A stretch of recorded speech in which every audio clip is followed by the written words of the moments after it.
mengambil pendapat dengan mengaitkan bahwa dinamakan surat Madaniyah ini karena masalah waktu, bukan masalah tempat. Kenapa?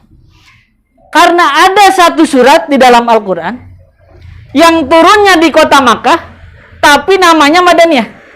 Surat apa itu? Surat yang turun ketika Fathu Makkah. Surat An-Nasr. Idza jaa nasrullahi wal fath. Itu turunnya di kota Makkah. Tapi para ulama mayoritas mengatakan memasukkannya dalam kategori surat Madaniyah. Kenapa? Karena yang dilihat, yang diambil oleh para ulama adalah masalah zamaniyah, alaqah zamaniyah. Yang dilihatnya adalah konteks waktunya. Turun setelah Rasulullah hijrah ke Madinah. Ibu-ibu yang dirahmati oleh Allah Subhanahu wa taala. Lantas apa yang menjadi pesan dari surat Madaniyah ini? Atau yang menjadi karakteristik dari surat Madaniyah ini? Karena setiap ayat Al-Qur'an, setiap surat itu mempunyai pesan. Namanya Al-Qur'an itu kan kalamullah. Firman Allah Subhanahu wa taala. Al-Qur'an yang terdiri dari 114 surat, 30 juz, itu adalah surat Allah yang artinya apa? Pesan. Yang pesan tersebut harus sampai dan bisa diterima dan difahami oleh kita. Nah, apa di antara pesan yang ingin Allah sampaikan lewat surat-surat Madaniyah? Kalau surat Makkiyah itu berkisar tentang apa? Jadi ada satu juz di dalam Al-Quran yang khusus pembahasannya dari juz awal sampai akhir, itu suratnya Makkiyah semua. Dan ada satu juz juga yang di juz tersebut semuanya terdiri dari surat Madaniyah. Juz keberapa yang semua isinya surat Makkiyah? Juz Tabarok. Juz 29. Sedangkan yang semuanya juz 28 surat Madaniyah itu ada di juz sebelumnya, yaitu juz 28. Nah, apa di antara pesan yang harus kita tangkap dari karakteristik surat Madaniyah ini? Yang pertama adalah bagaimana bisa adanya insya'ul aqidatis salimah. Masya Allah, sesuai nama ini ya?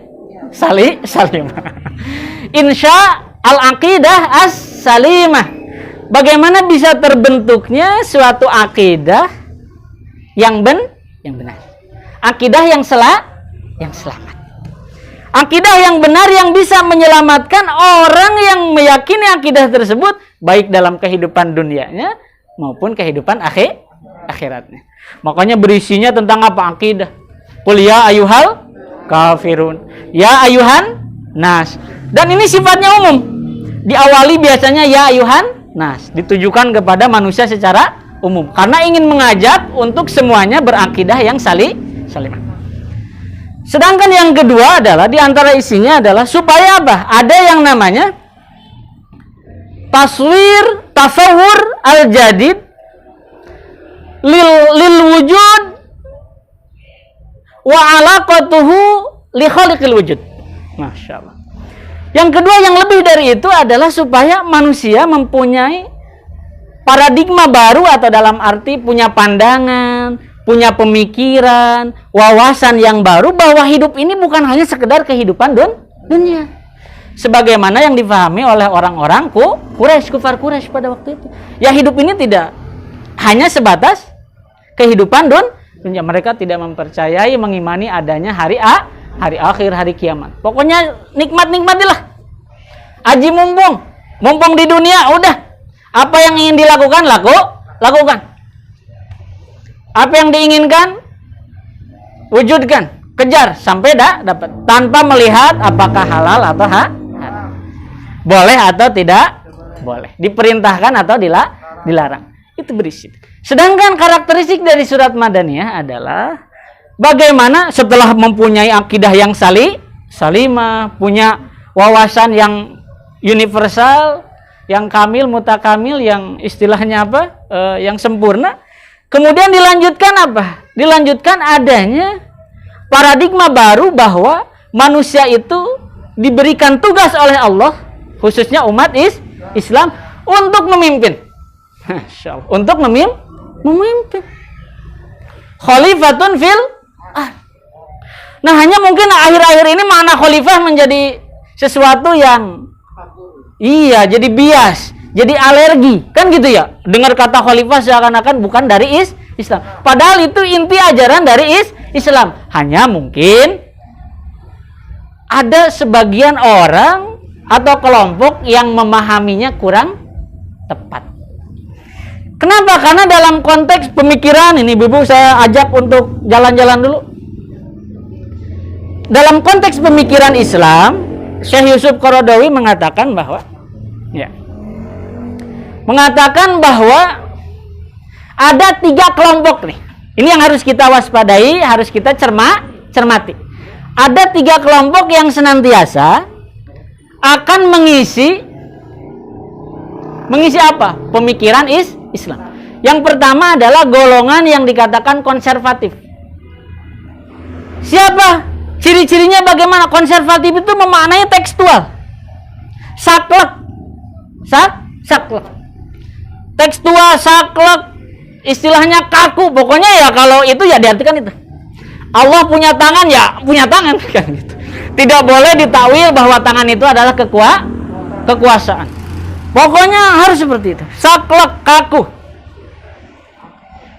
Nah, sedangkan yang kedua adalah kelompok yang dinamakan kelompok liberal. Nah, kalau ini pemikirannya liar. Pemikirannya liar. Kalau itu kekeh, kan gitu ya. Dengan dalih mengacu kepada Al-Quran dan sunnah ajaran agama Islam, tapi tidak mau istilahnya apa? Memahami secara luas. Nah, kalau yang ini terkesannya liar. Liar. Bahkan terkesan alergi dan antipati terhadap Islam. Kalau yang pertama mungkin khilafah itu harga mati, kan gitu misalkan. Bahkan perjuangannya terus khilafah kan seperti itu. Pokoknya tidak ada tawar menawar. Sedangkan kalau yang kedua justru antipati. Tidak perlu. Nah, sedangkan yang ketiga adalah golongan yang dikatakan golongan moderat. Golongan ummatan wasatan. Umat pertengahan. Umat yang mencerminkan rahmatan lil alamin. Yang memahami bukan hanya tekstual tapi kontekstual. Yang melihat dengan jangka, melihat istilahnya apa? Prospek panjang ke depan. Ibu-ibu yang dirahmati oleh Allah Subhanahu wa taala. Nah, surat Al-Baqarah ini khususnya 183 ini di antara tujuannya adalah ingin apa? Bagaimana ketakwaan ini? Bagaimana ketakwaan ini mempunyai dampak rahmatan lil alam.